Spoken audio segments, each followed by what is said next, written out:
They are gonna turn sloppy joes on their head. You are going to fall in love with this recipe. So I'm starting with some brown ground beef, a whole bunch of it, and I'm gonna add a whole bunch of flavor and a whole bunch of spice too. So I've got some diced onion and 3 different peppers, and I removed the membranes of each one and the seeds. First one is good old jalapeno, and if you can tolerate the spice, go ahead and leave the seeds and membranes intact because that's where all the spice is. And then Serrano and Fresno chilies. Ooh. Yum. Woo! And then a bunch of minced garlic and a good amount of tomato paste. This is off to a winning start. Do you guys like sloppy joes? Yes. Just wait until we serve. Oh, they're gonna be so good. Okay, so the veggies have had a chance to start cooking. So I'm gonna add some liquid in the form of beef broth because sloppy joes are all about like the saucy, just lusciousness of it. Bunch of ketchup. This ain't no sophisticated sloppy joe recipe, I'll tell you that right now. A little bit of brown sugar, which kind of helps just give it a little bit of sweetness. It's not an overly sweet addition. And then some chili powder and dry mustard. Just kind of chug it on in there. And balsamic glaze, just for fun. This is sort of a combination of sloppy joes and spaghetti sauce and chili. Okay, so I'm gonna stir all this together. And then once it's all mixed, I'm gonna put the lid on and let it simmer for about 10 to 12 minutes until it's saucy and marvelous. And then we'll build the sloppy joes. All right, I'm gonna get the bread for the sloppy joes, and this is really fun. This is just frozen garlic bread from the package. Yum. And I just baked it according to the instructions on the package, and it's kind of a nice twist. Traditional sloppy joes are obviously really soft burger buns, but I love the crispy bread because it kind of holds up to the sauce. And speaking of the sauce, check this out, Alex. Oh, wow. I love how you guys go, oh, even if it's not that thrilling. Okay, it's very, very hot, which is just what I want it to be because I'm gonna show you how to build these sloppy joes. So get one of these, very hot pieces of garlic bread. And the store-bought garlic bread already has like a cheesy mixture baked into it. But I am never content with the default amount of cheese. I've gotta add cheese to the situation. So I've got provolone. I'm gonna do 2 pieces. You can't even see the bread at this point. And then sloppy joes are, by definition, a little sloppy, a little messy, you know. Oh my gosh. Oh, wow. Little saucy, a little crazy. And you, a little sloppy. Well, that's what, I mean, you can't sloppy. You can't do a little scoop of the sauce on top. This is kind of crazy. And then to make it look a little more elegant. That one's for Alex. I'll sprinkle some parsley right on top, but within a minute, the cheese is gonna be melted over the bread. Can you see the bread in there? Barely. Look at that. Wow. Sloppy joes are not known for necessarily their glamorous, attractive appearance, but man, oh man, are they delicious. Oh, this looks so good. I'm just gonna take a little tiny taste. No. That's not very sloppy. Come on, you gotta really get in there. Get in there, one bite. Let's just say you don't want to eat this on a first date. It's gonna get messy. So I've got 2 sticks of salted butter in a little skillet, and I'm gonna let it slowly melt, and I will get started on the biscuit dough. It's pretty easy to make. It's just self-rising flour, and then I will add a good amount of salt. So I'm gonna add buttermilk, and I'll just stir the flour mixture slowly as I drizzle in the buttermilk. Ooh, that butter is sizzling away. These are so incredible. This comes together so quickly. All right, the buttermilk and the flour mixture is all combined. You can use any baking dish you want. I think the biscuits look so pretty in this oval shape.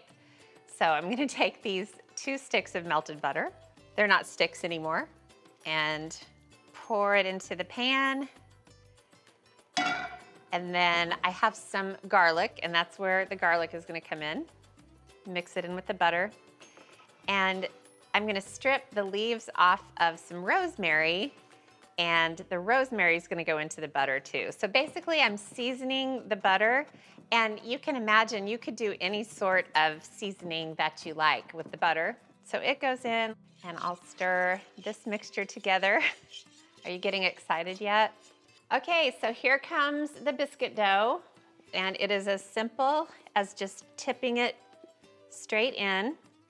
And with this biscuit dough, you don't wanna just stir the heck out of it. You don't wanna really beat it too much because you want the biscuits to stay as fluffy as possible. So I'll kind of push the dough out to the edges. This is a bath of butter, hence the name. I mean, it's not like you're melting half a stick of butter or, 5 tablespoons of butter. You're melting 2 sticks of butter and baking biscuits in it. So I'm gonna score the biscuits before they bake. So I'm gonna use a bench scraper and then 2 cuts across the other way. And this just kind of helps the butter come up between the cracks. So I'm gonna put the biscuits in a 450-degree oven. They're gonna bake for about 25 minutes. Now I'm adding some little chives to the top, and I wanna show you what they look like. I'm doing this for you guys. Oh, look at this. Oh my gosh. Look at that beautiful biscuit. It's so fluffy. I'm gonna take a bite. I must. Oh, They never fail to amaze me. I'm using string cheese for the mozzarella. I actually cut string cheese in half, dunked it in flour, and shook off the excess, and then into egg, and then back into the flour. I'm doing a double dredge, and then back into the egg. And then normally I would use panko crumbs or regular seasoned Italian breadcrumbs, but I am using garlic herb pita chips. Look at this. And I ground them up fine, so they look like breadcrumbs. Well, they are breadcrumbs, but totally different than ones I've used before for mozzarella sticks. So check it out. Wow. Look how pretty that looks already. All right, I'm gonna do the exact same thing to the rest of the mozzarella. Alrighty, so I'm gonna make a delicious dipping sauce to go with the fried mozzarella. So I've already got some marinara that's simmering away on the stove, and I'm just adding some cream to turn it into a pink sauce. I'm gonna take it off the burner for just a second. And then look at this, Alex. I'm gonna add a couple of spoonfuls of pesto. Now that is my kind of dipping sauce right there. It kind of elevates just the regular marinara dipping sauce for fried mozzarella. So I'll let this keep simmering, and now I'm gonna fry the mozzarella. So here's the secret whenever you fry mozzarella sticks. You wanna stick them in the freezer first. You just need to stick them in there for about 15 minutes or so, and it'll just kind of give you a little bit more wiggle room as you're frying them before the mozzarella starts to bust out of the coating. Okay, I'm gonna load up the spider and put them into the oil. You want the oil to be hot, but not just hot, hot, hot, because you don't wanna burn the crumbs before the cheese has had a chance to melt. And vice versa, you don't wanna blow up the cheese and melt it too much before the crumbs have a chance to brown. Now I'm gonna babysit these beautiful sticks until they're golden and the cheese is ooey gooey and perfect.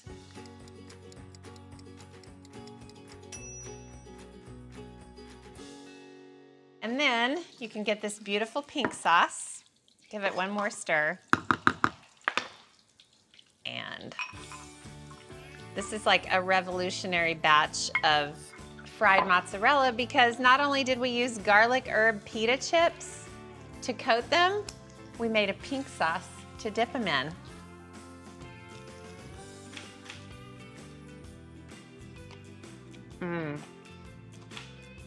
Oh, heaven. So I'm making a beautiful butter, and all it is garlic and parsley and melted butter. I'm just gonna turn this way down and let it simmer and infuse.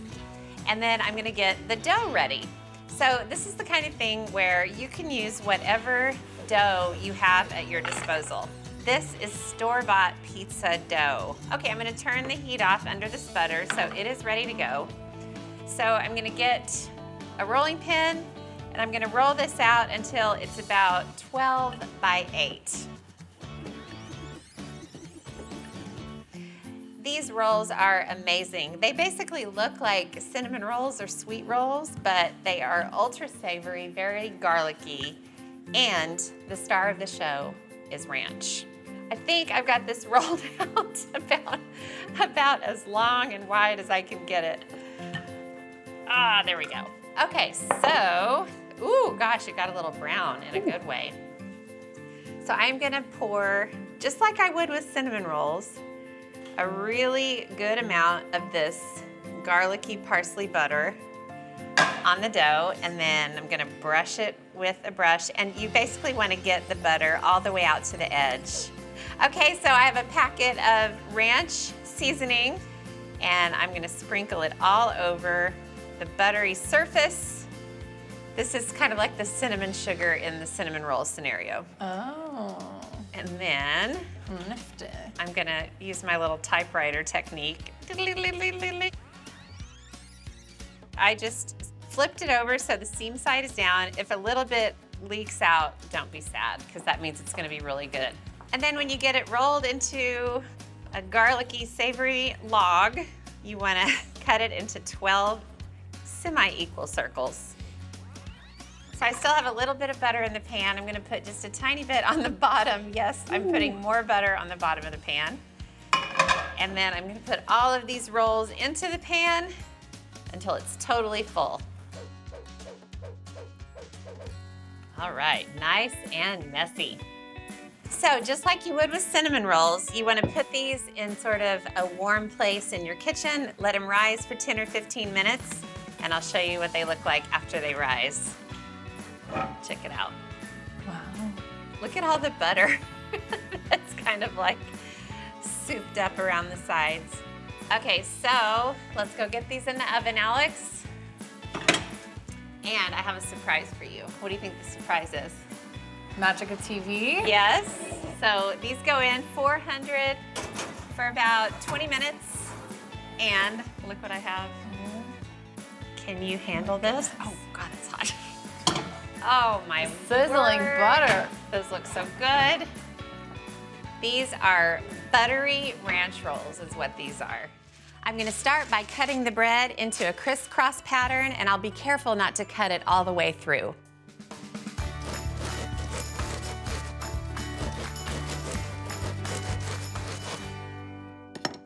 Okay, the bread's cut. Now it's onto the cheese mixture, which is gonna get stuffed into the bread. I'm using 4 different kinds: grated mozzarella, I'm just eyeballing the amounts, and grated fontina, which I love. It's so creamy. And then good old Parmesan and some Romano. And then I like to give things a little extra flavor, so I'm gonna chop up some chives. You can just pretty much do whatever you wanna do with the seasoning of this cheese mixture. You can add Italian seasoning. You could add sun-dried tomatoes. That would be delicious. Kind of do an Italian version. And for a little bit of spice, some crushed red pepper flakes.